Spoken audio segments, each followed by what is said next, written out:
আচ্ছা জাস্ট ভাবো, তোমরা পান খেতে গেছো আর তোমাদের সামনে এইরকম একজন তরোয়াল নিয়ে খেলা দেখাচ্ছে, কেমন লাগবে? আচ্ছা দাঁড়াও, তাহলে তোমাদের প্রথম থেকে বলি। কয়েকদিন আগে আমরা চলে গেছিলাম ওয়েট ফিয়েস্তা ক্যাটারিং এর ইনভিটেশন পেয়ে একটা রিসেপশনে, যেটা আয়োজন হয়েছিল মধ্যম গ্রামের শিবালয় গার্ডেনে।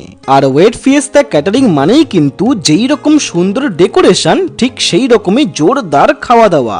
মানে সিরিয়াসলি স্টার্টারেই এতগুলো আইটেম ছিল যে মেন কোর্স পর্যন্ত যেতে পারবো কিনা সেটাই বুঝতে পারছিলাম না। আর এদিকে কিন্তু চলছিল বর বউকে গিফট দেওয়া, কিন্তু আমি করে যাচ্ছিলাম আমার কাজ। আর মেন কোর্সে পমফ্রেট তন্দুরি থেকে শুরু করে তন্দুরি চিকেন, চিংড়ি মালাইকারি, মাটন বিরিয়ানি, মাটন কষা, আরো প্রচুর প্রচুর আইটেম ছিল। সবকিছু মিলিয়ে আমাদের কিন্তু ওয়েট ফিয়েস্তার এক্সপিরিয়েন্সটা দারুণ ছিল। সো তোমরাও যদি এইরকম কোনো ইভেন্ট অর্গানাইজ করতে চাও তাহলে অবশ্যই কন্ট্যাক্ট করো ওয়েট ফিয়েস্তা।